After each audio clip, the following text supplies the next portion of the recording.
Est-ce qu'on peut continuer à les dire? Est-ce que tu peux continuer à dire à Dieu qu'il n'y a pas d'autre Dieu que toi? Je ne sais pas, peut-être tu comptes sur qui? Je ne sais pas sur qui toi tu comptes. Mais j'aimerais te dire qu'à part lui, il n'y a pas un autre. À part lui, il n'y a pas un autre Dieu.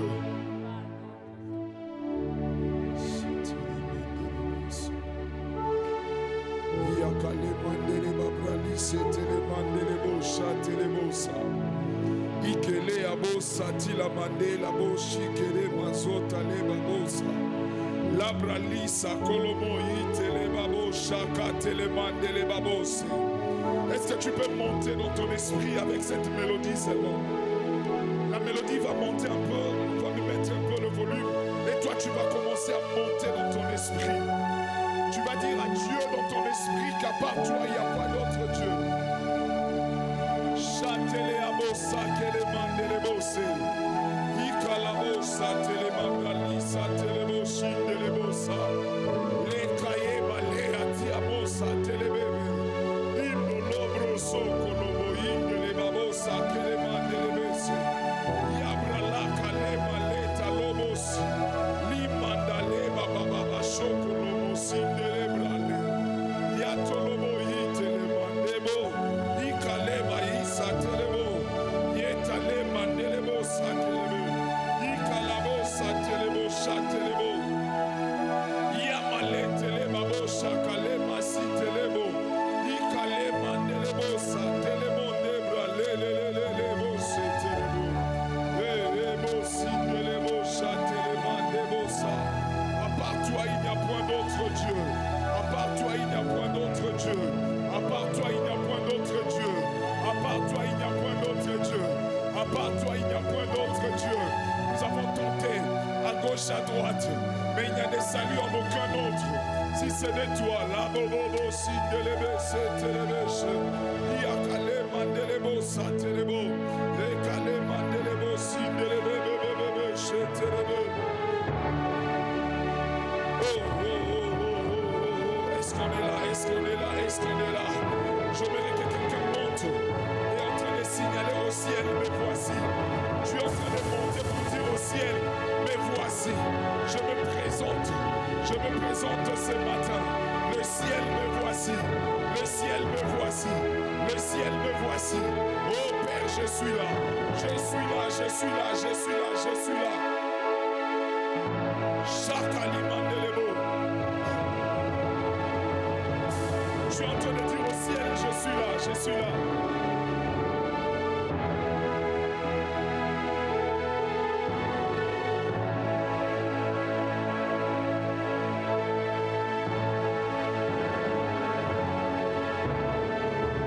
Je suis là ce matin, me voici, me voici.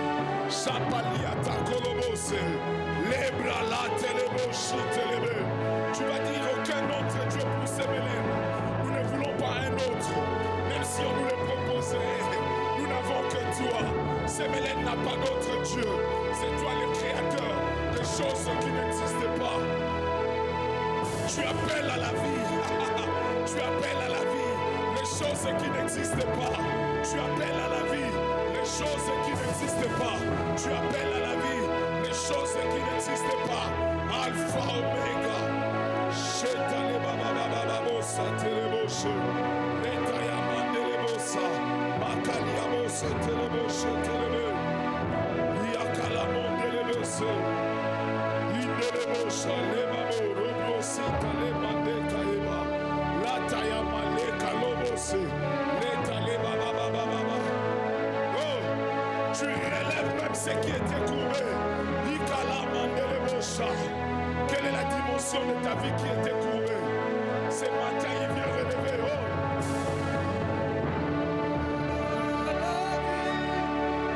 Ce qui n'existe pas, il relève tout ce qui est courbé. Il appelle à la vie ce qui n'existe pas. Il relève tout ce qui est visualiser tout ce qui était courbé dans ta vie. Ce matin, il est venu relever ce qui était courbé dans ta vie. Quel est le domaine de ta vie qui est courbé jusqu'alors? Des choses que tu veux t'envoyer, mais que tu as comme l'impression qu'il n'existe pas encore. Il appelle à la vie ce qui n'existait pas. Oh, tu es bloqué dans ton affaire parce que tu manques de moyens, parce que tu manques d'endroit. L'Éternel est en train de dire ce matin, il est en train de susciter un endroit pour toi.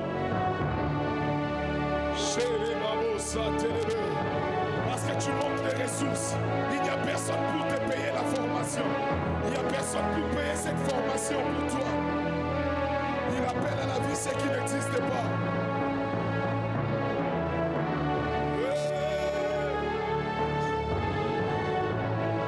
Il appelle à la vie ce qui n'existe pas. Il vient relever ce matin ce qui est courbé en toi. Ton foyer est courbé. Tu as comme l'impression que rien ne marche.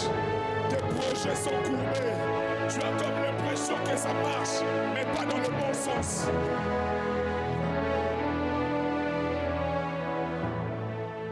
Tes projets sont courbés. Tu as comme l'impression que ça marche, mais que ça ne marche pas dans le bon sens. Tu as comme l'impression que ça avance, mais pas dans le bon sens. Il appelle à la vie. Il vient relever ce qui est courbé. Il relève ce qui est courbé. Il relève ce qui est courbé.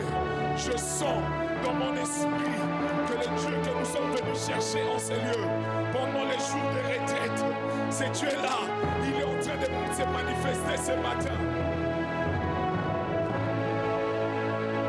Le Dieu que nous sommes venus prier dans ces lieux, le Dieu de Sémélène, le Dieu de Sonipaka, il est vivant.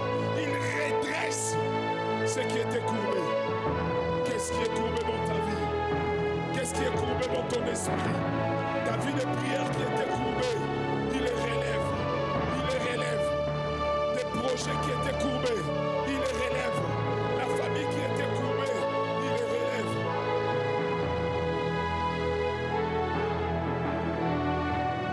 Est-ce que tu peux commencer à acclamer le Seigneur? Est-ce que tu peux acclamer le nom du Seigneur Jésus? Non, je n'ai pas dit d'applaudir. J'ai dit, est-ce que tu peux l'acclamer? Est-ce que tu peux acclamer le roi des rois? Je ne t'ai pas demandé d'applaudir Dieu, mais est-ce que tu peux l'acclamer? Est-ce que tu peux pousser des cris de joie? Est-ce que tu peux pousser des cris de joie ce matin? Quelqu'un peut m'aider à acclamer le Seigneur royalement, dignement.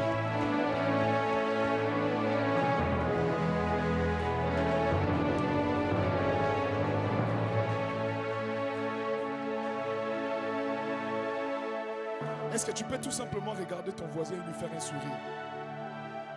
Seulement un sourire. Non, maintenant à ce sourire-là, il faut ajouter les mots doux à ton voisin. Dis-lui combien Dieu est merveilleux pour lui. Dis à ton voisin combien Dieu l'aime. Combien il est privilégié d'être là ce matin. Est-ce que tu peux dire à ton voisin le privilège qu'il a d'être là ce matin? Est-ce que tu peux aussi ajouter à ton voisin le privilège qu'il a d'être à Sémélène? Est-ce que tu peux dire à ton voisin combien Dieu l'aime en le mettant, en le plaçant ici à Sémélène? Dis-lui combien tu es privilégié d'être là ce matin. Non, il y a aussi les voisins de derrière. Donc il faut tourner aussi, regarde aussi les voisins de derrière. Souvent on l'oublie. On oublie souvent les voisins de derrière. Dis-lui combien il est privilégié d'être à Sémélène. Ma soeur, tu es privilégié que Dieu t'ait placé ici à Sémélène. Il y a une grâce magnifique dans cette communauté. Est-ce qu'on peut acclamer le Seigneur? Est-ce qu'on peut acclamer le roi des rois?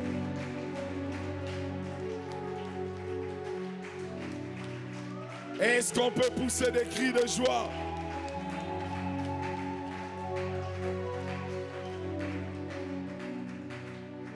Merci beaucoup, on peut reprendre nos places.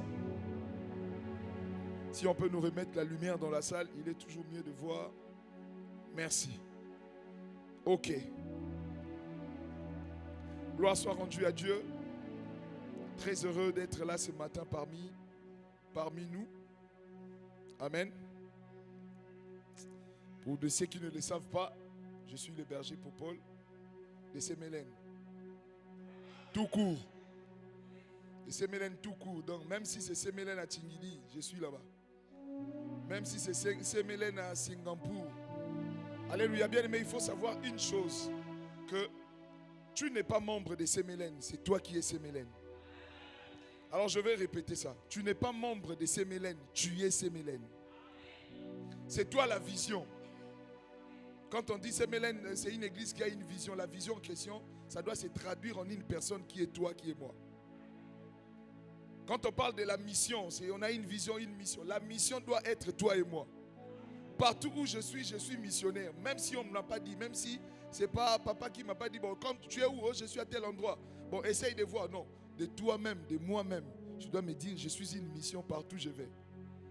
J'ai toujours l'habitude de dire, on a déjà entendu les gens dire que non, les gens des églises, là, on a cité le nom de l'église parce qu'on a vu un frère aller dans un endroit bizarre. Mais en réalité, ce n'est pas les chaises de l'église qui étaient allées. C'est ni les murs. Mais la personne, même le monde savent que nous sommes l'église. Donc toi-même tel que tu es là, tu es Semelen. Donc si aujourd'hui on peut bien parler de Semelen, ça sera au travers de ton comportement, au travers de ta marche. Et si aujourd'hui aussi on peut parler du contraire, ça sera pareil. Amen. Donc je suis le berger popole de Semelen tout court. Amen. Amen. Bon, Dieu m'a fait grâce d'être à Brazzaville pour l'instant. On est en train de travailler au niveau de Brazzaville. J'ai dit bien pour l'instant parce que il y a une chose que j'ai retenue. On nous avait dit c'est une vision missionnaire. Donc, on ne sait jamais. Dis à ton voisin, on ne sait jamais. Dis-lui bien, on ne sait jamais. Tu peux te retrouver demain au Pakistan. Non, pourquoi Pakistan, personne ne dit. Bon, en Irak. Mais c'est la mission, non? Vous pensez que la mission, c'est seulement au Canada? Alléluia. Nous devons être prêts. Parce que le Seigneur peut nous envoyer n'importe où. Amen, amen.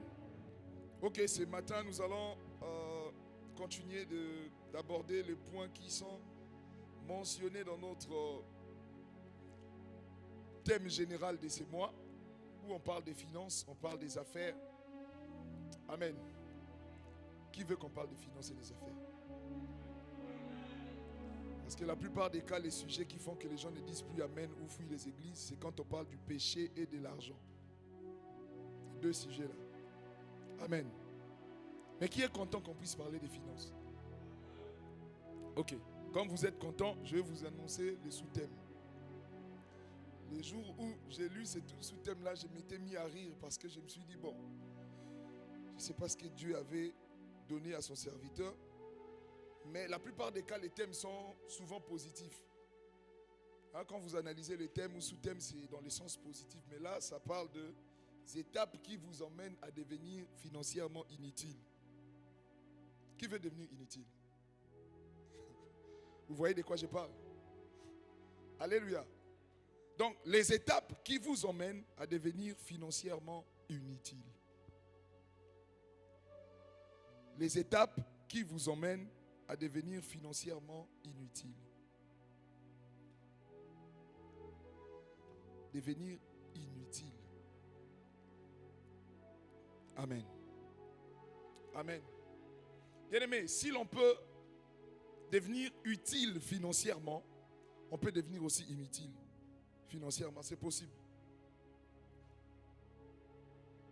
Amen. C'est-à-dire que quand on parle des finances là, toi tu n'es pas concerné. Bon. Même si toi-même tu veux te faire concerner, mais on sait qu'on ne peut pas même t'appeler. La Bible dit ceci, que la sagesse du pauvre est méprisée. La sagesse du pauvre est méprisée. Non pas parce qu'il n'est pas sage, mais parce que la position dans laquelle il se trouve, ça ne lui confère pas une certaine prééminence. Il peut avoir de belles paroles, une belle sagesse. Mais dites-vous pourquoi c'est méprisé. Un homme de Dieu a dit une fois, il disait, il ne faut jamais croire à la sainteté du pauvre. Je n'avais pas encore compris ça jusqu'à ce que je tombe sur ce sous-thème. Il ne faut pas croire à la sainteté du pauvre. J'ai dit, mais pourquoi il a dit ça? Non, il dit dans le sens où, quand rien ne va, on est saint. Mais souvent, quand le Seigneur ouvre les portes, c'est alors qu'il faut on voit ta vraie sainteté. C'est quand tu auras tout, ce dont tu as besoin. C'est alors qu'on verra réellement ta sainteté à toi. Quand je parle de sainteté, ça peut paraître lourd. Je change. Aujourd'hui, peut-être tout ne va, quand rien ne va, tu es assidu au temple. Tu es tout le temps là. Maintenant, quand les portes s'ouvriront, tu seras toujours là. Avec la même assiduité. Quand je parle d'assiduité, je ne dis pas qu'il faut être là du matin au soir. Est-ce que quand tu auras du temps, tu ne vas pas privilégier d'aller faire le sport avec tes amis qui ont l'argent comme toi le dimanche, ou tu viendras au culte? Alléluia. Alors, quelles sont les étapes qui nous emmènent à devenir financièrement inutiles? Nous allons aborder ces sujets sous l'angle de 3T. Amen. Vous connaissez les 3 C de ces millénaires? Premier C, c'est la communion. Deuxième, et troisième, la croissance. La communion, la croissance et la contribution. Alors dans la contribution, nous avons 3 T qui sont le temps, les talents et les trésors. Mais moi, j'aime commencer par les trésors. Quand je parle des 3 C de Sémélène, je commence par les trésors, les talents et je finis par les temps. Amen. Nous allons comprendre. Alors, nous allons aborder ces sujets sous l'angle des 3 T. Comment on devient inutile financièrement? Qu'est-ce qui peut faire que quelqu'un devienne inutile financièrement? Je vais aller directement dans notre sujet. Le premier point qui fera de sorte que quelqu'un devienne financièrement inutile. 1. Quand Dieu ne trouve pas son compte dans ton trésor. Alléluia. Quand Dieu ne trouve pas son compte dans ton trésor, tu es financièrement inutile. Je vais vous expliquer. Dans la pensée de Dieu, tout ce qu'il a mis à notre disposition, c'est pour son service. Alléluia. Je répète, dans la pensée de Dieu, tout ce qu'il a mis à notre disposition, il a mis pour que nous le servions. Souvenez-vous, les jours où les enfants d'Israël devaient sortir d'Égypte, Pharaon était en train de faire son matalana. Il dit, bon, ok, je vais laisser, mais je vais garder les enfants. À un certain moment, il dit, vous pouvez partir, mais laissez vos bétails. Il était qu'en train d'échanger. Et Moïse était en train d'insister, il dit, l'Éternel veut que nous sortions.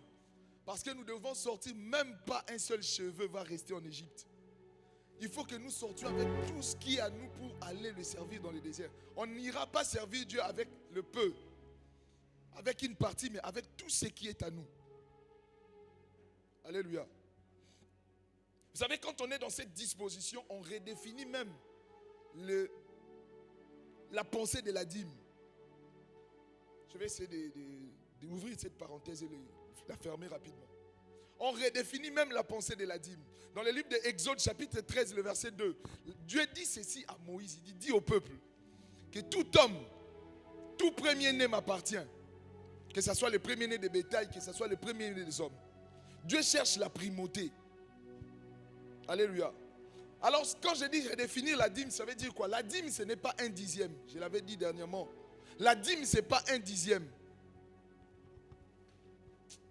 Qu'est-ce que je peux diffuser ici? Ok, imaginez-vous que j'ai une baguette de pain devant moi. D'accord? Alléluia. J'ai une baguette de pain. Si je dois parler d'1/10, c'est une part parmi 10. N'est-ce pas? Donc ça veut dire que je dois couper mon pain en 10 morceaux. Je peux numéroter, mais je vais maintenant numéroter. Faites-le avec moi cet exercice. Voyez le pain, je ne sais pas si vous le voyez. Voyez, c'est ici.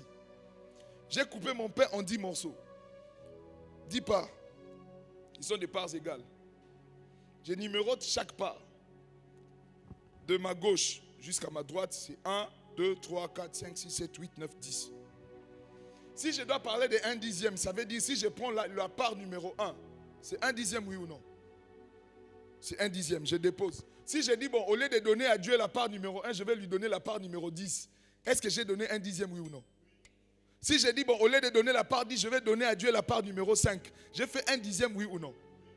Mais la dîme, ce n'est pas le 1/10. La dîme, c'est le premier des 10. C'est pourquoi Dieu dit tout premier-né m'appartient. Quand Dieu a demandé à Abraham de donner Isaac, Isaac était la dîme qu'Abraham a donnée à Dieu. Avant même de donner, parce que Dieu, il a commencé cette affaire avec Melchisédek. Il a donné à Melchisédek, après Dieu lui a encore demandé Isaac. Isaac, c'était la part des nations. Quand Dieu a demandé Isaac comme la dîme, Abraham avait combien d'enfants? Abraham ne savait même pas si après Isaac, il aura d'autres enfants. La dîme, c'est la première part, c'est-à-dire la part de tout qu'on donne à Dieu, même si on ne sait pas ce qui va venir après. Je vais fermer cette parenthèse rapidement. Je sens que ça va nous prendre du temps et on n'est pas là pour parler de ça, mais c'est très important. Tu ne donnes pas la dîme après avoir tout fait. Tu as fait le marché, tu as fait les trucs, tu as fait la provision. Après tu dis non, berger, j'avais gardé la part. J'avais déjà mis ça dans l'enveloppe. Je n'ai pas touché à ça. Mais le fait déjà de le faire après avoir tout fait, c'est un problème. On donne la dîme quand on n'a encore rien fait. C'est pourquoi on parle de la primauté. Dieu veut qu'avant que tu ne réfléchisses même à combien tu vas gérer ton argent, la part de Dieu, tu la donnes d'abord. Si tu ne l'as pas donnée, tu ne fais rien. C'est ce que je parle de la part des 10. Parce que quand Dieu demande, il n'y a même pas encore la notion de ce qui va venir après. Abraham a donné la dîme d'Isaac, ne sachant même pas si après Isaac il aura d'autres enfants. Alléluia. Donc, j'étais en train de dire ceci. Que dans la pensée de Dieu, tout ce que Dieu nous donne, c'est pour le mettre à son service. Et ici, qu'est-ce qui se passe? Partant sur cette base, toi et moi, nous sommes des intendants. Dis à ton voisin, bonjour intendant. Toi et moi, nous sommes des intendants. C'est qui un intendant? Un intendant, c'est une personne qui gère les actifs qui ne lui appartiennent pas. Amen. Si tu es intendant de mes biens, c'est-à-dire tu es gérant. Qui a déjà vu un gérant d'une entreprise aller se présenter comme le propriétaire? Sauf que c'est ce que nous faisons tout le temps. Alléluia. Alléluia. La question qui s'impose ici dans notre premier point, c'est de savoir, est-il bénéfique d'avoir un intendant qui n'est pas prêt à rendre ce qui ne lui appartient pas? Qui va engager ce genre d'intendant? Tu engages quelqu'un pour gérer ton entreprise, mais le jour où tu as besoin de ton argent, le gars il a dit non, ce n'est plus pour toi, c'est pour moi. Ou bien il a fui avec ton argent, ou il a détourné ton entreprise. Alléluia. À chaque fois que tu refuses de donner l'offrande, c'est pas, tu n'es pas en train de faire du mal à l'église ou aux hommes de Dieu. Non. Tu es en train de détourner Dieu. Vous voulez une explication? On est là pour ça. On va lire 1 Chronique chapitre 29. 1 Chronique chapitre 29, le verset 14. 1 Chronique chapitre 29, le verset 14. 1 Chronique chapitre 29, le verset 14.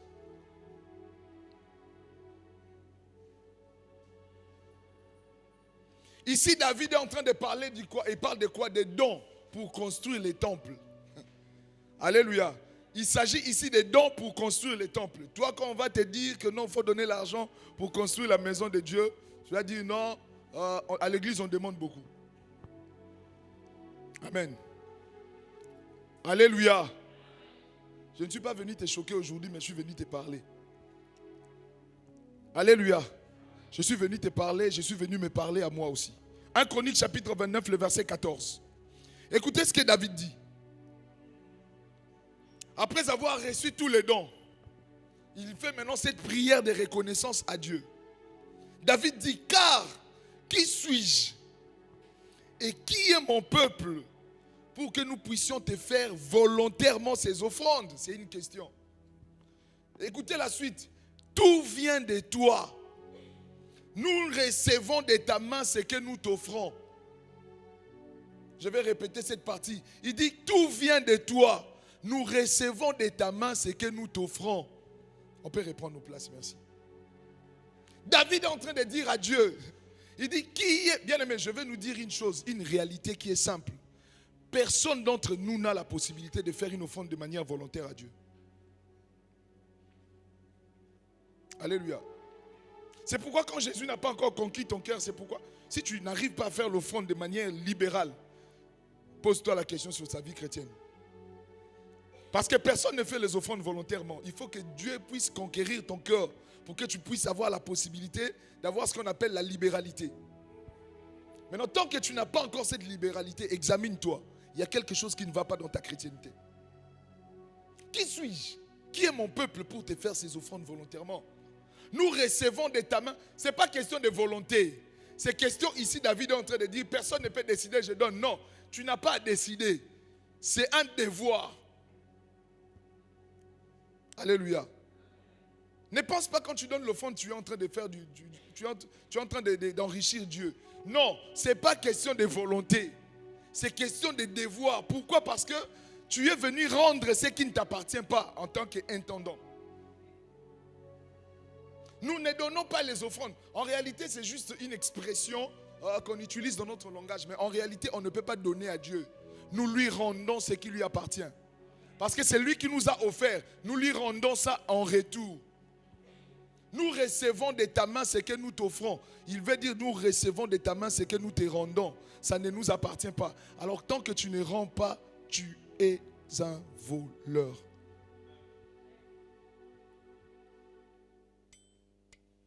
Alléluia. Tant que je ne rends pas ce qui ne m'appartient pas, je suis un voleur. Les mamans connaissent cette affaire-là. La plupart des mamans ici, vous allez retrouver dans vos maisons, il y a des assiettes que les voisins vous avez donné les sacs, mais vous n'avez plus jamais rendu. Surtout quand la voisine n'a pas demandé. Tu te dis, bon, ok, ça fait maintenant partie du décor. Bien aimé, il faut rendre. Dis avec moi, je dois rendre. C'est une culture qu'on a tellement mis en nous, on l'amène même à l'église. À chaque fois qu'on te donne quelque chose, tu attends que la personne qui t'a donné vienne réclamer. Ça ne marche pas comme ça. Si je suis venu te donner, c'est à toi de venir rendre. Alléluia. Donc pour donner l'offrande, il faut qu'on réclame. Bien aimé, donnons. Le pasteur doit crier, se gosiller. On fait ceci. C'est comme ça. Tu vas dire, bon, il a beaucoup parlé, je donne quand même, sinon il va continuer. Donc tu donnes parce que le pasteur insiste. Bien aimé, les jours où, comme la maman là qui est venue te donner les sakas, elle a fait les sakas, elle dit, bon, je donne à ma voisine. Les jours où Dieu a décidé de te donner la vie, c'est lui-même, c'était son propre désir à lui.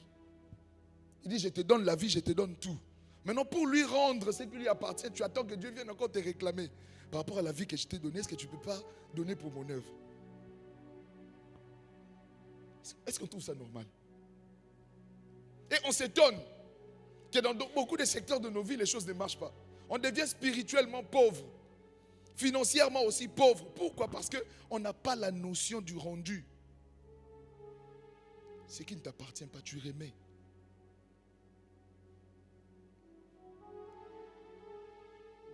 Aujourd'hui, ce n'est pas les jours des amens. J'étais déjà prévenu. Alléluia. C'est un rendu, Ça doit devenir notre affaire dans notre esprit. Tu dois te dire, c'est que ça ne m'appartient pas. Les jours où je n'attendais même pas qu'il demande. Moi-même, de moi-même, je donne. Je remets. Nous avons un devoir solennel de redevabilité envers Dieu. La Bible dit ceci, Dieu n'est débiteur de personne. Si Dieu n'est débiteur de personne, alors qui est débiteur? Parce que dans cette affaire, il doit y avoir quelqu'un qui doit à quelqu'un. Mais si ce n'est pas Dieu, c'est qui? Maintenant, imagine toi-même, tu dois à Dieu. Bon, ok, on va comptabiliser. Prenez une calculatrice. Chacun de nous va comptabiliser combien il doit à Dieu. Il faut qu'il y ait quelqu'un qui doit à quelqu'un. Bon, on a trouvé déjà que Dieu, lui, ne doit à personne. Maintenant, qui doit à l'autre? Un jour, je suis là, j'étais en train de prier, puis le Seigneur m'a dit, prends la balance. J'ai dit, Seigneur, j'en ai pas. Et le Seigneur commençait à me montrer une balance. Vous voyez la balance qu'on utilise, la balance à 2 poids. Le Seigneur dit à gauche, tu vas déposer sur cette balance tout ce que tu as fait pour moi depuis que je t'ai donné la vie jusqu'à aujourd'hui. J'ai commencé à imaginer tout ce que j'ai fait pour Dieu. Et après, il me dit, à droite, tu mets maintenant tout ce que j'ai fait pour toi. J'ai vu, dès qu'il a commencé à déposer tout ce que moi j'avais mis, ça a sauté. Ouah! Souvent, on ne se rend pas compte. On pense qu'on est en train de, quand tu viens toute la semaine à l'église pour un programme, c'est comme si tu rends service à Dieu, quoi. Il y a beaucoup de programmes. Moi, j'étais là toute la semaine. Après, on me demande encore le dimanche d'être là. Attends. Quand est-ce que je veux voir la famille? Il y a une famille, il y a un dimanche. Ta famille, c'est seulement le dimanche.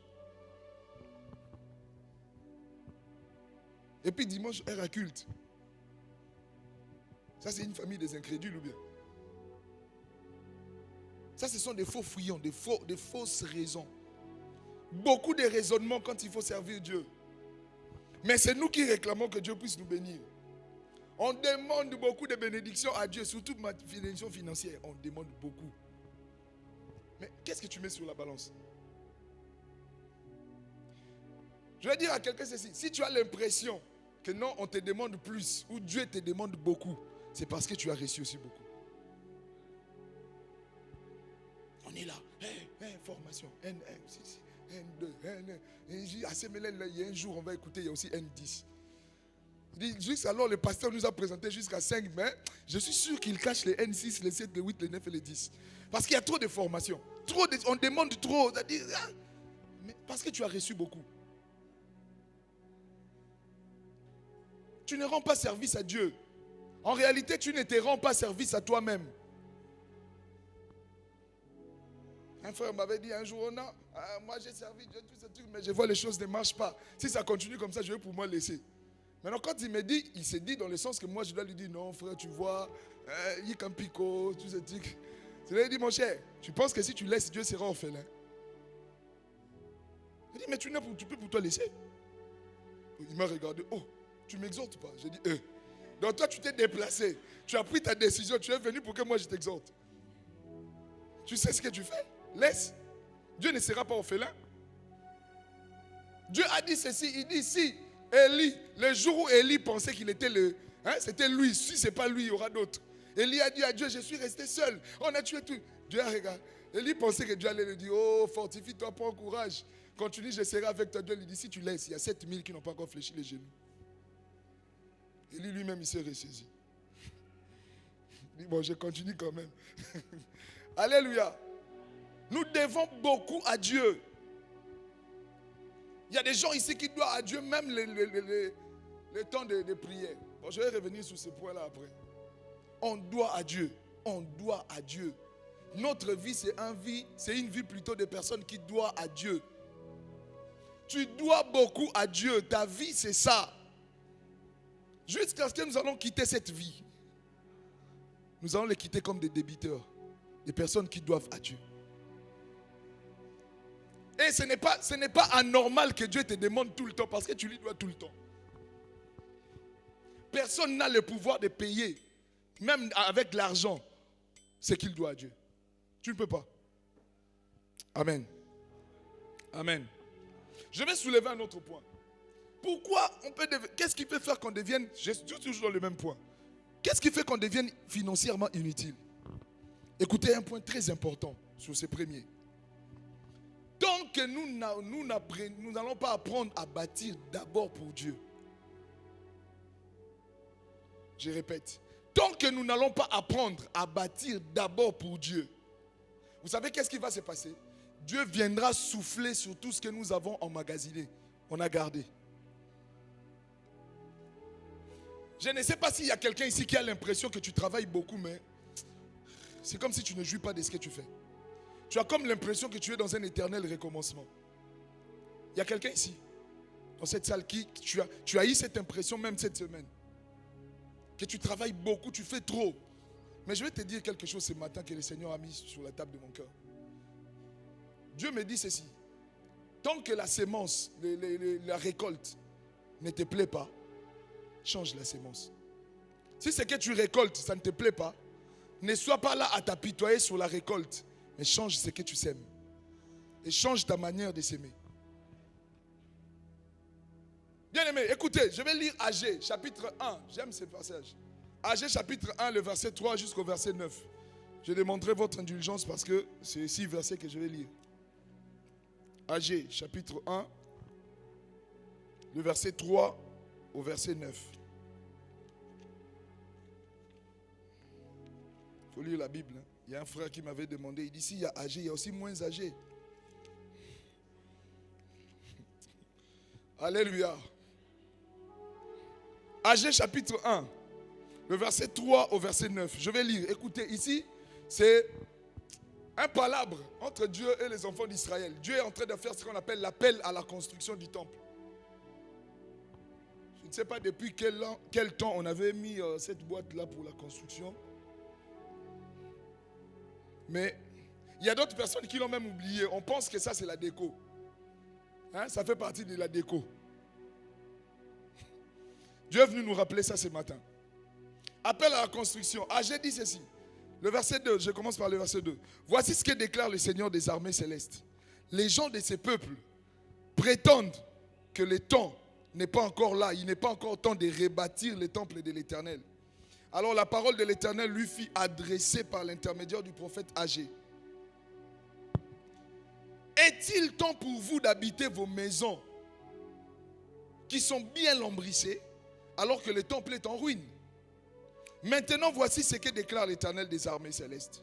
Considérez donc ce qui vous arrive. Vous semez beaucoup, mais vous récoltez peu. Vous mangez sans être rassasiés. Vous buvez sans étancher votre soif. Vous vous couvrez d'habits sans être réchauffés. Écoute cette phrase. Le salaire que gagne l'ouvrier tombe dans une bourse trouée.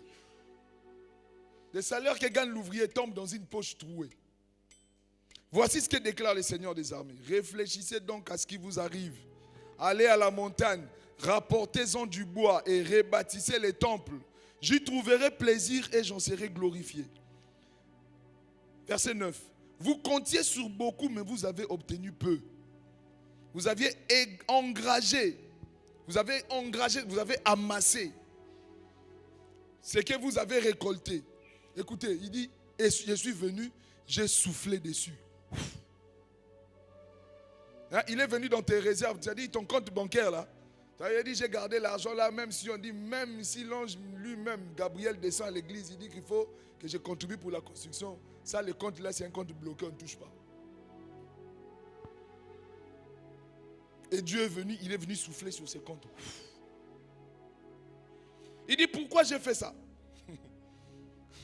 Lui-même il dit pourquoi j'ai fait ça? Pourquoi j'ai soufflé? Demande l'Éternel. Parce que mon temple est en ruine. Tandis que vous, chacun de vous s'occupe de sa propre maison. Amen. Chacun de nous s'occupe de ses propres affaires. Mais les affaires de Dieu, quand on dit les temples en ruine, ici, il s'agit de l'œuvre de Dieu. Tu veux prospérer financièrement. Fais de l'œuvre de Dieu ta priorité. Alléluia. Tant que tu continueras à bâtir pour toi, Dieu va commencer à détruire pour toi. Ce n'est pas quelqu'un d'autre qui viendra souffler. Il ne faut pas chercher Satan dedans. Il y a de ces choses, même Satan lui-même, il va chez Dieu, il dit ça, j'ai rien fait. Tu vas chasser du matin au soir, c'est Dieu qui est venu souffler. Personne ne pouvait délivrer Saül de la main de Dieu. Le jour où Saül a décédé, la Bible dit, Saül était tourmenté par les esprits mauvais envoyés par Dieu. Alléluia. Quelqu'un va dire, donc Dieu a les esprits mauvais. Non, Dieu n'a pas des esprits mauvais. Donc Dieu est mauvais, Dieu n'est pas mauvais. Il n'y a pas de méchanceté en lui. Il n'y a aucun mal en lui. Mais quand on dit les esprits mauvais envoyés par Dieu, ça veut dire Dieu n'a plus trouvé son compte dans la vie de Saül. Qu'est-ce qu'il a fait? Il a enlevé sa protection. Et il a permis à ce que les esprits mauvais touchent Saül. Il y a de ces choses qui t'arrivent, c'est parce que Dieu ne trouve pas son compte dans ta vie. Il ne trouve pas son compte, il enlève sa protection. Il n'y a pas de mal en Dieu. Pour expliquer ça, j'ai expliqué quelques notions de physique aux bien-aimés. Je leur ai dit, écoutez, est-ce que le froid existe? Le froid existe. Il dit encore quoi là? Est-ce que le froid existe?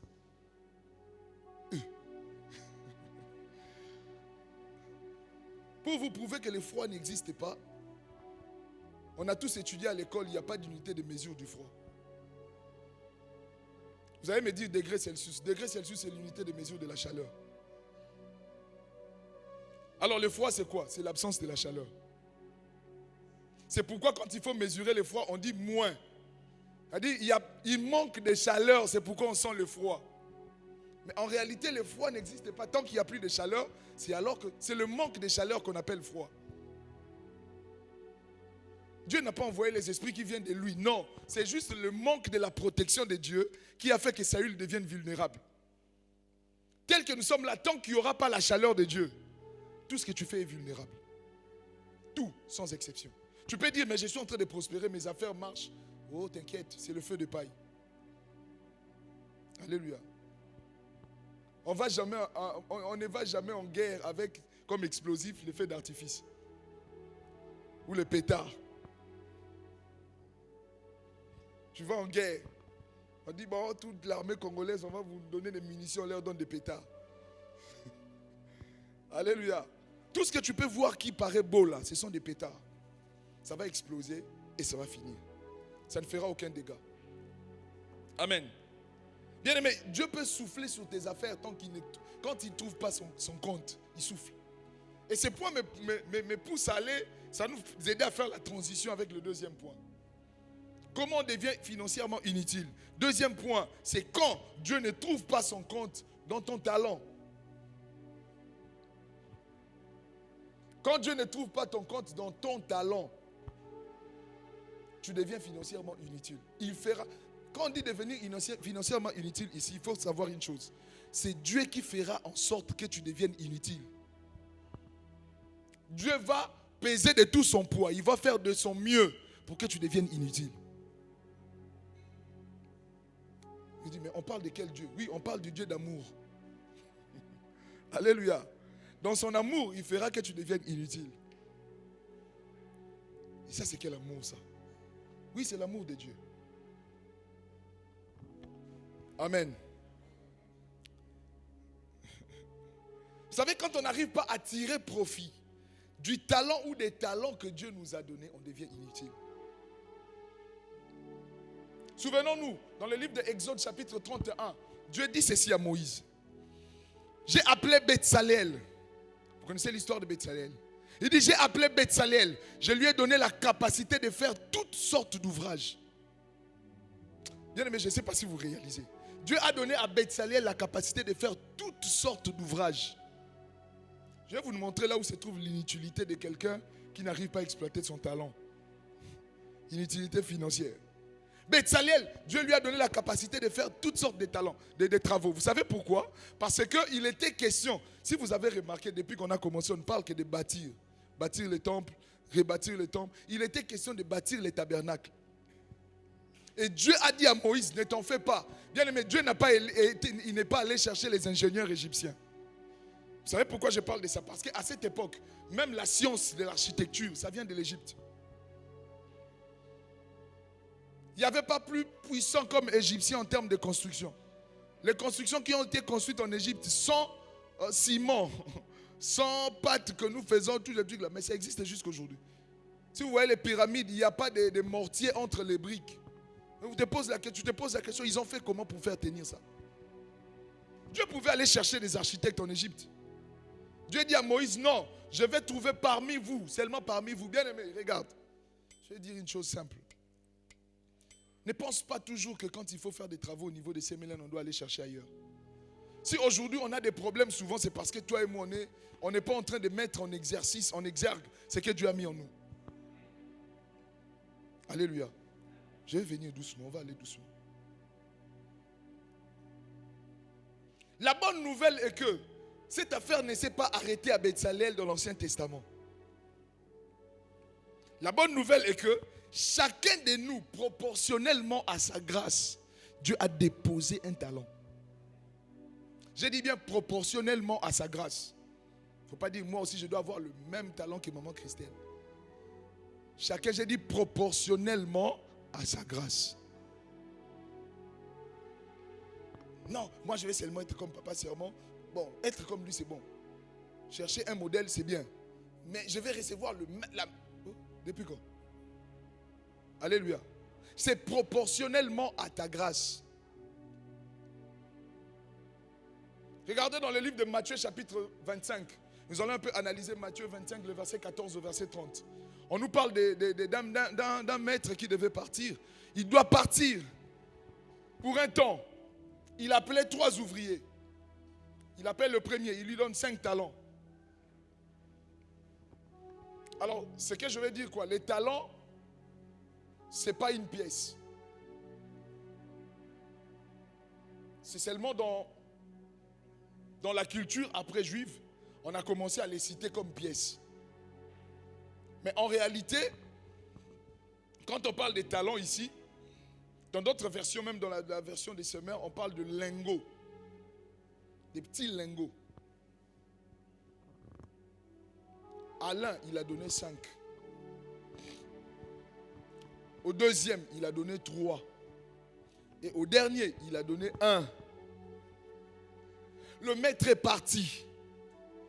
À son retour, il arrive. Il appelle celui qui avait reçu 5 talents. Qu'est-ce que tu as fait de ce que je t'ai laissé? Il dit, maître, j'ai pris les 5 talents que tu m'as donnés. Je les fructifié. Voilà, j'ai gagné 5 autres. C'était quoi la réponse du maître? Non, je vais écouter la réponse. C'était quoi la réponse? Bon et fidèle serviteur, tu as été loyal dans des petites, je te donnerai de beaucoup de choses. Entre dans la joie de ton maître. Retenez cette phrase. Bon et fidèle serviteur, parce que tu as été loyal dans peu de choses, je te confierai beaucoup. Entre dans la joie de ton maître. Viens festoyer avec ton maître. Le deuxième se présente. Lui, il n'avait reçu, on peut dire, que 3 talents. 3, que 3. Il dit au maître, moi aussi j'ai fructifié les 3 et j'en ai gagné 3 autres. Quelle est la phrase qui est sortie du maître? Bon et fidèle serviteur, tu étais loyal dans peu de choses, on t'en confiera beaucoup. Entre dans la joie de ton maître. J'ai une question pour nous. Pourquoi est celui qui a reçu 5 et celui qui a reçu 3, on les a traités de la même manière? Je suis sûr que si c'était toi et moi, on allait dire, bon, toi qui as fait 5, là, toi tu es devenu son chef. Mais ici, le maître dit la même phrase aux 2, alors qu'il n'avait pas au départ la même quantité de ressources. Alléluia. C'est pourquoi je parle de proportionnellement. Bien, mais il ne faut pas considérer que non, lui il a 3, moi je n'ai que 2. Nous là, on... Ce n'est pas question de quantité. Ce qui intéresse Dieu dans ton talent, ce n'est pas la quantité de ce que tu as reçu. Alléluia. Ce n'est pas la quantité de talents reçus qui compte le plus pour Dieu. Mais ce qui compte le plus pour Dieu, c'est la qualité de l'effort que tu mets pour mettre ces talents en exercice. Pas la quantité, la qualité des efforts que tu mets. Tu as dit, oh non, moi j'étais pour moi là, je n'avais pas demandé, c'était seulement un accident. Dieu m'a donné un enfant. Ok, disons que c'était un accident. Maintenant que c'est arrivé, qu'est-ce que tu fais? Tu croises les bras, l'enfant doit se débrouiller. Vraiment, mais on s'étonne aujourd'hui, on a des enfants qui sont déréglés dans la société. Alléluia. Parce que le serpent, dès que le serpent a les petits pas, donc moi, vous avez déjà vu un serpent en train d'allaiter ses petits. Alléluia. C'est la qualité des efforts que tu mets pour prendre soin d'abord de ce que Dieu t'a donné qui compte le plus pour Dieu. Et le troisième, que le troisième arrive, il dit, bon, moi je n'ai reçu qu'un talent. Après, maître, j'ai analysé ton comportement. Il dit, maître, j'ai pris mon temps. Regarde, tu as vu, non, maître? Un jour, tu n'avais même pas sémé, on était en train de marcher, tu n'as pas sémé, tu allais récolter. Il est en train de dire à son maître, les jours que tu as fait ça, j'ai trouvé que tu étais méchant. Mais il a dit ça à demi-mot. Il dit, toi tu es quelqu'un qui récolte même là où tu n'as pas sémé. Je sais que tu es dur. J'ai dit non, si j'ai perdu l'argent de ce monsieur-là, ça serait compliqué pour moi. J'ai gardé ça au chaud. Jusqu'à ton retour, voilà ce que je te dois. C'est que tu m'avais laissé est là. Vous imaginez l'idiotie et la bêtise de ce gars. La Bible appelle ce monsieur vaurien. Le maître dit vaurien. tu aurais dû prendre mon argent, mettre en banque. Au retour, j'allais avoir même le capital et un petit intérêt. Si tu sais que je suis celui qui sème, qui récolte même là où je n'ai pas sémé. Maintenant, qu'est-ce que je ferai là où j'ai sémé, je n'ai rien récolté? Alléluia. Vous vous imaginez, c'est quelqu'un qui récolte là où il n'a pas sémé. Maintenant, là où lui-même il a sémé, il trouve qu'il n'y a pas de récolte. Qu'est-ce qu'il en fera? Il était, comme disent les jeunes, il était vénère. Là, ça bouillonnait dans son esprit. Ici, je vais dire quoi à quelqu'un? Je vais dire ceci. Dieu ne te demande pas d'être bon en tout. Un homme de Dieu avait dit ça. Il dit, Dieu ne te demande pas d'être bon en tout. Ça dit que tu es bon en menuisier, tu es bon en menuiserie, bon en maçonnerie, tu es bon en informatique, tu es bon, toi-même tu es bon en enseignement, prière, évangélisation, tu es bon dans... Dieu ne te demande pas du tout d'être bon en tout. C'est pourquoi vous verrez qu'il y a d'autres, on a donné 5 parce qu'il avait la capacité de gérer 5. À l'autre, on a donné 3 par rapport à sa grâce. L'autre, on a donné 1. Dieu ne te demande pas d'être bon en tout. Mais il y a quelque chose qui énerve Dieu. J'aime la phrase de cet homme de Dieu. Il dit, Dieu ne te demande pas d'être bon en tout. Mais la chose qui énerve Dieu, c'est que tu ne sois pas bon du tout.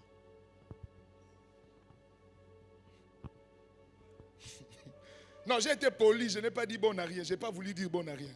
C'est-à-dire que ce qui énerve Dieu, c'est que tu ne sois pas bon du tout. C'est-à-dire que toi là, tu n'es pas bon du tout. Même si on te demandait aujourd'hui, il y a des gens, même si tu lui dis de faire l'eau chaude, il va les griller.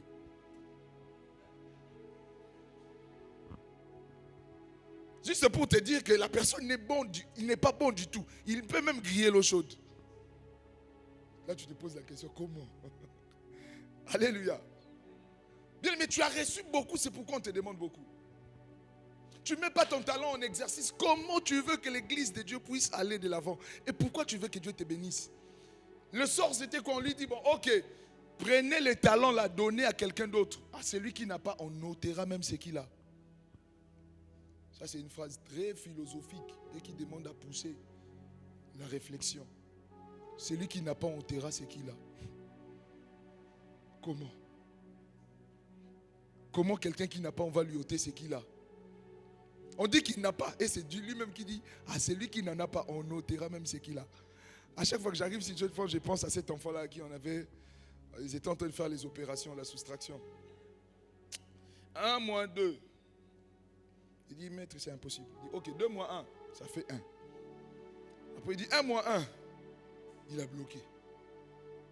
Le maître ne savait pas comment lui expliquer 1 moins 1.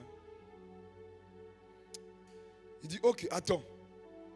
Il y a la maman qui vend le beignet à la récréation, elle était déjà arrivée avec ses... Il demande à une élève, va chez la maman, là, prends-moi un beignet. On prend un beignet. Le maître prend le beignet, il dit à l'enfant, tends ta main. Il tend la main. Il dépose le beignet. Il dit, tu as un beignet. Si j'enlève ça, qu'est-ce qui reste? Il dit, l'huile. Donc c'est pour dire quoi? Même tant que tu penses qu'il n'y a rien. Mais l'enfant avait raison. Tu as toujours quelque chose, même si tu penses qu'il n'y a rien. Tu as quelque chose. Il dit, le maître était là, il dit bonjour. Tu vas dire quoi à cet enfant? Qu'il a échoué. Alléluia. Il enlève son beignet, il dit, qu'est-ce qui te reste? Il dit, l'huile. Bien aimé, on a toujours quelque chose. Non, moi je suis dans ces mélènes, j'ai comme l'impression que je suis pour moi inutile. Non, tu n'as pas comme l'impression, tu t'es rendu inutile. Parce que tu veux seulement, pour te sentir utile, qu'on te donne beaucoup. En termes de quantité. Ce n'est pas question de quantité, c'est question de la qualité des efforts qu'on y met. Même si aujourd'hui, toi, tu es là, tu es chef de département des toilettes, c'est-à-dire que tu dois faire de sorte que les toilettes soient propres. Il faut faire de sorte que quand tu nettoies les toilettes, quelqu'un peut venir même manger là-bas dedans. Et c'est là que Dieu aussi est content, il te bénit. Parce que Dieu, là où il ne trouve pas son compte, il enlève. On s'étonne que non, les choses ne marchent pas, financièrement, les choses ne marchent pas. Mais ton talent, tu en fais quoi? Alléluia. Alléluia. Deuxième chose ici que je vais dire. J'ai dit Dieu n'aime pas la quantité, ça n'intéresse pas Dieu. Le plus important, c'est la qualité des efforts.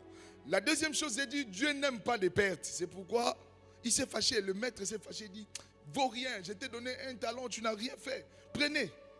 Dieu n'aime pas la perte. Il n'aime pas du tout la perte. Bien aimé, il ne faut jamais occuper l'espace inutilement. Tu occupes l'espace inutilement. J'occupe l'espace inutilement comme ça là. Comment Dieu sera content? Comment tu seras béni? L'argent que tu demandes là, Dieu te pose la question, bon, qu'est-ce que tu fais de ton temps? Bien aimé, écoutez, je vais faire une transition sur le troisième point qui parle du temps. Mais avant cette transition, je vais insister sur quelque chose. Il faut que tu sois utile à quelque chose. Alléluia. Alléluia. Il faut qu'on prenne la décision en sortant de ces mois où on parle des finances et des affaires. Il faut que je devienne utile pour quelque chose. Pendant que toi et moi on est en train de dormir, il y a des autres qui sont en train de se faire l'argent. Je suis déjà dans le troisième point. Alléluia. Le troisième point, qu'est-ce qui peut faire que tu ne sois pas, que tu deviennes financièrement inutile? C'est quand ton temps est mal exploité. Quand tu exploites mal ton temps, tu as les talents. Mais si tu ne mets pas ton talent en exergue, c'est juste parce que ton temps est mal exploité. Parce que les talents vont avec le temps. Alléluia. Qui sait faire quelque chose de ses mains? Qui sait faire quelque chose de ses mains? Non, laissez les mains. Je veux voir. Moi aussi je lève. Qui sait faire quelque chose de ses mains? Ma soeur, tu sais faire quoi? Le bissap et quoi? La question que j'ai à te poser, en quoi ça sera utile pour l'église?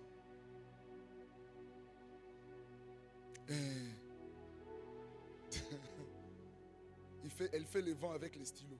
C'est devenu chaud. Bien aimé, qui a un emploi? Tu es employé, tu as un métier, je ne sais pas, comptable, technicien, je ne sais pas tout. La question que tu dois te poser, en quoi c'est utile pour l'église? Tu penses que si tu es comptable de ton entreprise, c'est parce que Dieu, il aime tellement ton entreprise. Car Dieu a aimé ton entreprise, il t'a envoyé là-bas comme comptable. Non, c'est parce que Dieu veut que son œuvre avance. Là-bas, on t'a mis un terrain d'entraînement. Tu t'entraînes pour venir faire avancer l'œuvre de Dieu. C'est pourquoi Dieu n'est pas allé chercher ailleurs. Il a trouvé Betsaleel parmi le peuple d'Israël. Alors qu'il y avait des architectes en Égypte. Alléluia. Alléluia. Oh non, moi je suis informaticien. Ok, c'est bien. Ce que tu fais doit servir à l'œuvre de Dieu. On ne doit pas chercher. On sait qu'ici nous-mêmes, on a les jours où on a besoin d'un chauffeur. On sait qu'on les a. On sait qu'on a quelqu'un. On doit avoir des ressources. Maintenant, nous, ce qui nous caractérise, souvent on pense que c'est deux choses différentes. On a séparé nos vies. Il y a une vie séculière et il y a une vie de l'église. On pense que ça ne peut pas aller de pair. Bien aimé, la vie chrétienne, ce n'est pas le temps que tu passes à prier. La vie chrétienne, ce n'est pas le programme de prière que tu as. La vie chrétienne, on appelle ça vie. C'est de la même manière que tu vis normal. La vie chrétienne, c'est la vie de tous les jours. Une fois, je me suis posé la question, Jésus vivait comment? Moi-même, je me suis dit, bon, j'ai posé cette question-là à un frère. Je lui ai dit, essaye de me faire le programme de la journée de Jésus. Il dit, bon, Jésus, il priait. Avant de se lever, il priait. Quand il finit de prier, il allait prêcher, il a fait des miracles. Après, il va encore consulter Dieu. J'ai dit, non, Jésus ne mangeait pas. Tu penses que Jésus n'avait pas le temps pour se laver? J'ai comme l'impression que cet aspect-là, on l'oublie. La Bible dit, il a même eu peur. Il a eu faim. Alléluia. Alléluia. C'est-à-dire que la vie de Jésus, c'était la vie seulement. La même vie, toi. Jésus, c'était Jésus tel qu'il est là. Quand je suis sûr que quand Jésus était en train d'apprendre la ménigerie là, il avait fait les tabous. Bon, il était encore petit. Il a fait tabouret d'une maman là qui vendait au coin là. À Tengam Samuel Okolo. Il a eu aussi ses imperfections en tant qu'humain. Vous pensez que Jésus vivait de quoi? Avant de commencer son ministère, il vivait de quoi? De son travail. Mais est-ce que ça enlevait en lui le Fils de Dieu? Alléluia. Alléluia. Il faut qu'on ait la notion que c'est une vie. Quand on dit vie chrétienne, c'est une vie. Je suis au boulot, je suis chrétien. J'ai fait ma vie chrétienne pendant que je suis au boulot, pendant que je marche, pendant que je mange, pendant que je me lave, pendant que je fais la cuisine. L'œuvre de Dieu, ça me partout où je suis, je pense à l'œuvre de Dieu.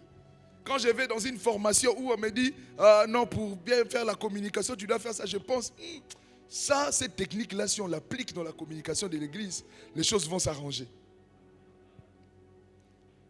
Dieu a utilisé seulement ton patron pour t'envoyer en formation, mais il est pas. Donc tu es parti en réalité, c'est pour l'œuvre de Dieu. Alléluia. Alléluia. Bien, mais le temps mal exploité, ça ne met pas en valeur les talents.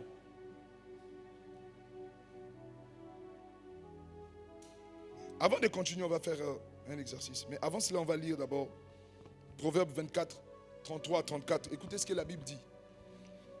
Un peu de sommeil, un peu d'assoupissement, un peu de croiser les mains pour dormir, et la pauvreté te surprendra comme un rôdeur, la famine comme un homme en armes. Un peu de sommeil, un peu d'assoupissement, un peu de croiser les bras pour dormir, la pauvreté viendra te surprendre comme un voleur. Alléluia. Écoutez, on veut parler de devenir inutilement, financièrement inutile, mais ce qu'il faut savoir, c'est ceci. Le temps, je parle du temps. Le temps, c'est la ressource que Dieu a donnée à tout le monde de manière équitable. Je ne parle pas de la durée, je parle du temps. Chacun de nous a sa durée de vie que Dieu a tracée. On ne peut pas avoir la durée de vie de manière équitable. Ça n'existe pas. Même si deux personnes meurent dans l'accident, il y aura un qui va mourir une seconde après l'autre. Ça ne sera jamais au même moment. Ça, c'est la durée de vie. Mais le temps, quand je parle du temps, le temps, c'est la ressource que Dieu a donnée à chacun de manière équitable. Personne n'a d'excuses. Oh non, il n'y a pas d'excuses. On a tous 24 heures. Qui a 25 heures du temps? On va peut-être voir qu'est-ce que Dieu a fait avec lui pour que nous aussi on puisse l'avoir. Et je vais dire à quelqu'un, si toi quand on te demande, tu n'as pas le temps, venir à l'église, tu n'as pas le temps, aujourd'hui je n'ai pas le temps, ça programme, je n'ai pas le temps, je suis occupé. Tu penses quoi? Tu veux que Dieu ajoute un 8e jour dans la semaine? Ça ne se fera pas. Il s'était déjà reposé le 7e jour. À moins que tu ailles le réveiller de son repos. Le 7e jour, il s'est reposé. C'est-à-dire il a fini. On n'aura que 24 heures dans la journée et 7 jours dans la semaine. Alléluia. Les gens qui réussissent, ils n'ont pas d'excuses. Vous savez pourquoi? Parce qu'ils savent gérer leur temps. Ils mettent à profit le temps. Je vais nous faire un exercice. Qui a un téléphone, qui a un iPhone? Qui a un Android? Que tu aies iPhone ou Android, va seulement dans paramètres, tape recherche, écris temps d'écran. Tu verras combien de temps tu passes dans ton téléphone. Et ça va te mettre par rapport aux applications. Tu verras combien, on te donne la moyenne par jour. La moyenne du temps que tu passes sur YouTube, la moyenne du temps que tu passes sur Facebook, la moyenne du temps que tu passes sur TikTok. Alléluia. Tape seulement. Moi aussi je vais taper. On va tous taper aujourd'hui. Temps d'écran. Sur Android, vous verrez objectif de temps d'écran. Vous avez vu ça? Quand vous faites la recherche. Moi, je l'ai ici. Le mien est là. J'ai une moyenne de 9h39 minutes par jour. Maintenant, ça c'est la journée, le 2 jours, la moyenne des deux derniers jours. Et regardez ce qui est écrit. J'ai passé 6 heures sur l'application Bible Strong, 6h14. J'ai passé 3h04 minutes sur l'application Microsoft 65 Copilote. J'ai passé 16 minutes sur Notes. Les catégories d'applications les plus utilisées, productivité et finance, 9 minutes, 9h37 minutes. Réseaux sociaux, 1 minute. Donc sur ces téléphones de 2 derniers jours, j'ai passé 1 minute sur les réseaux sociaux.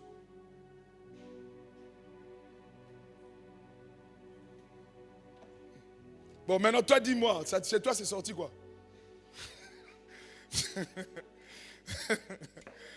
Qu'est-ce qui est sorti? Le téléphone est déchargé, hein?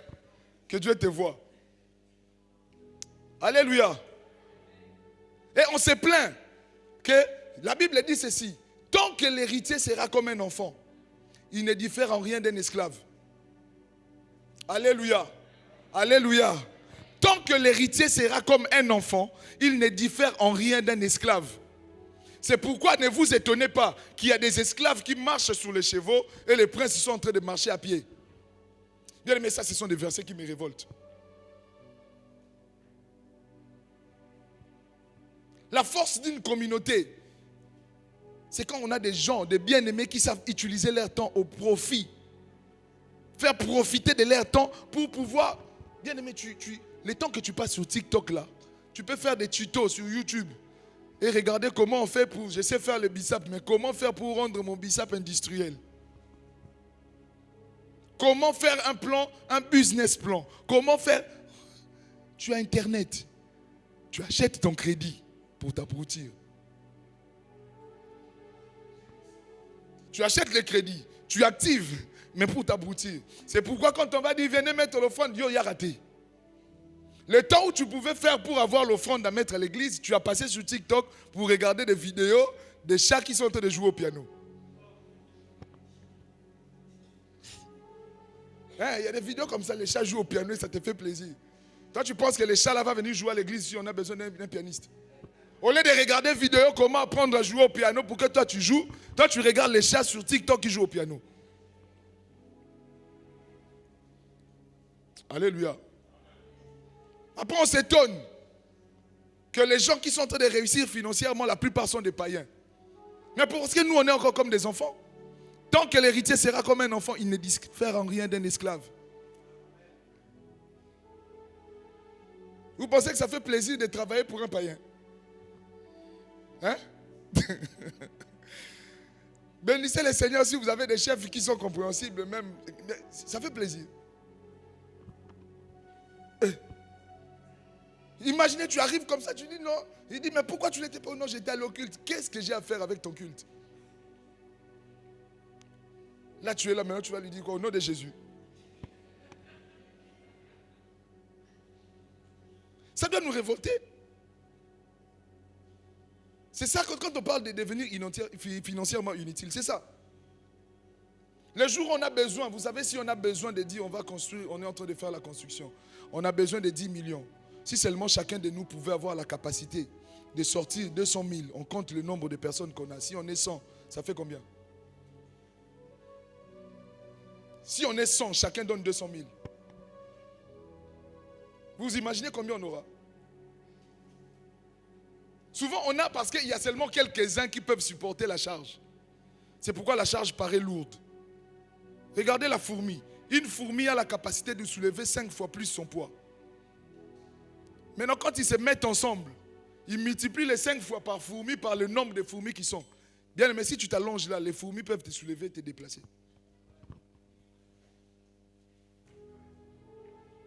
Quel que soit ton poids, ils peuvent te déplacer. Ce n'est pas parce que la fourmi est musclée, non. C'est juste parce que chacune des fourmis sait que moi, si je soulève 5, lui il fait 5. Si on se met ensemble, faute de bois, le feu s'éteint. Si on veut faire un grand feu, il faut que chacun de nous soit un bois qui vient avec sa flamme. Ce n'est pas l'affaire du pasteur, l'affaire de quelques-uns. On sait que si on dit que tel, papa tel va donner, maman tel va donner. Bon, nous on vient seulement donner, compléter l'argent du transport pour les ouvriers qui vont aller acheter les ciments. Fais de sorte que ton temps te rapporte.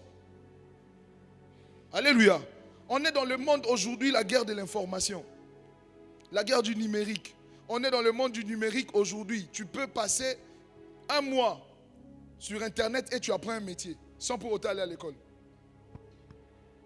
Ce n'est pas les crédits et les forfaits qui manquent. Sans pour autant aller à l'école, juste tu peux apprendre. Quand je dis sans pour autant aller à l'école, mais le fait même d'apprendre comme ça, c'est déjà l'école. Parce que l'école, c'est quoi? Oh non, moi, j'ai déjà fait les demandes, mais jusqu'à aujourd'hui, on ne m'a pas encore donné le travail. Je n'ai pas encore reçu le travail, c'est pourquoi je ne fais rien. L'école ne donne pas le travail. Les diplômes ne donnent pas aussi le travail. Je répète. Je vais déjà fermer ma Bible, comme ça je vais fuir. Il faut faire la différence entre emploi et travail. Tu es allé déposer une demande pour qu'on puisse t'employer. Ce n'est pas parce que tu n'as pas un emploi que tu n'as pas de travail. La personne qui va au marché a un travail. Elle n'a pas d'emploi, mais elle a un travail. L'emploi, c'est juste tout ce qui est formel. Le jour où la maman là va dire, bon, dans mon commerce de tomates aussi, je vais mettre un comptable. C'est devenu un emploi. Je vais organiser, c'est toi. Ce n'est pas parce que tu n'as pas d'emploi que tu ne peux pas avoir du travail. Il faut faire les distinguos. Tout le monde ici doit faire un travail. Tous. Sauf personne. Oh non, c'est les vacances. C'est les vacances. Mais comment tu fais pour mettre tes vacances en profit? Alléluia. Ou bien toi, les vacances pour toi, ça veut dire je dors jusqu'à 10h, je me réveille, TikTok, Facebook, jeux vidéo, je me réveille encore, je dors jusqu'à 10h. Merci, papa. Tu peux mettre ça à profit. Va faire aide menuisier, aide maçon. Tu viens au chantier.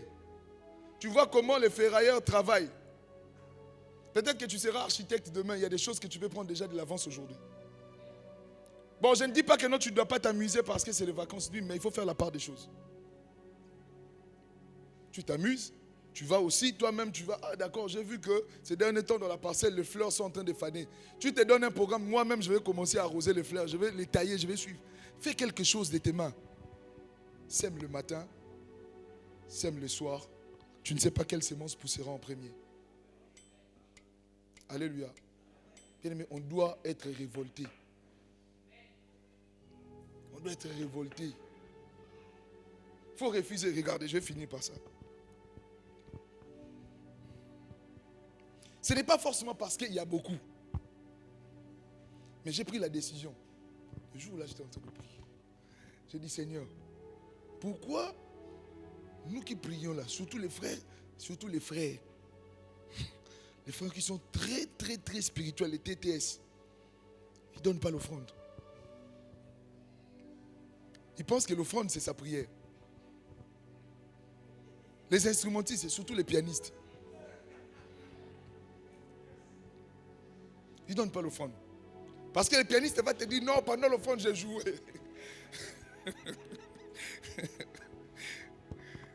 Un jour, il y a un pasteur qui a dit, ok, maintenant c'est l'heure de l'offrande, arrêtez la musique, on donne d'abord. L'argent n'aime pas les bruits. C'est ce jour-là qu'on a su que le pianiste qui disait qu'il était en train de jouer, c'est parce qu'il n'avait pas le cœur de donner. Alléluia. J'ai prié, j'ai dit à Dieu, Seigneur, ok, on va faire, toi et moi, on va faire quelque chose. J'ai dit à Dieu, je donnerai toujours le plus gros billet que j'aurai dans ma poche ou dans mon sac. Je ne veux pas dire que je vais toujours donner autant. J'ai dit le plus gros que j'aurai. Et j'ai dit, c'est pour montrer à l'argent que ce n'est pas l'argent qui me dirige. Bien aimé, vous savez qu'est-ce que j'ai fait? Qui est droitier? Ta main faible, c'est quoi? C'est gauche, non? Ton côté faible, c'est gauche. Qui est gaucher? Ton côté faible, c'est droite, non? J'ai dit à Dieu, je mettrai toujours l'argent de mon côté le plus faible pour dire à l'argent que ce n'est pas lui qui dirige. Donc si vous fouillez mes poches, vous ne verrez pas l'argent du côté droite. Je mets toujours l'argent ici à gauche. Déjà, je vais conditionner même mon état physique à savoir que tout ce qui est à gauche là, ça me sert seulement. Mais ce n'est pas ce qui me dirige. Alléluia. Parce que dans 1 Timothée chapitre 6, verset 10, Paul dit à Timothée, l'amour de l'argent, c'est la racine de tous les maux. Quand on aime l'argent tellement, on n'a plus ce désir de donner. On veut maintenant beaucoup épargner. Mais je vais dire ceci, tout ce qu'on est en train de dire, les jours où le Seigneur te met, quand tu commences à mettre en exergue ton talent et que tu commences à gagner beaucoup d'argent, sache que l'argent n'est qu'un serviteur. Ne le mets pas du côté le plus fort de ta vie, mais il est toujours du côté le plus faible. C'est l'histoire d'un verre et puis d'un bidon d'eau. Tant que le verre dit je suis plein, on ne peut plus le remplir. Il faut que le verre ait l'habitude de se déverser tout le temps. Tu te déverses pour que Dieu remplisse encore. Tu te déverses pour que Dieu remplisse encore. Si tu ne sais pas te déverser, vous savez que l'eau aussi peut pourrir. Quand vous laissez l'eau pendant un certain temps, tu dis, bon, je garde, moi, ça pourrit. Ça devient visqueux. Ce n'est plus potable pour la consommation.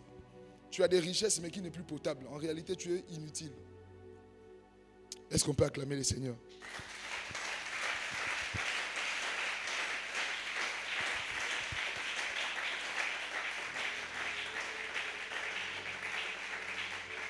On va s'élever. Chacun de nous va prendre son offrande. Il dit, offrande à musique, t'es tout changé.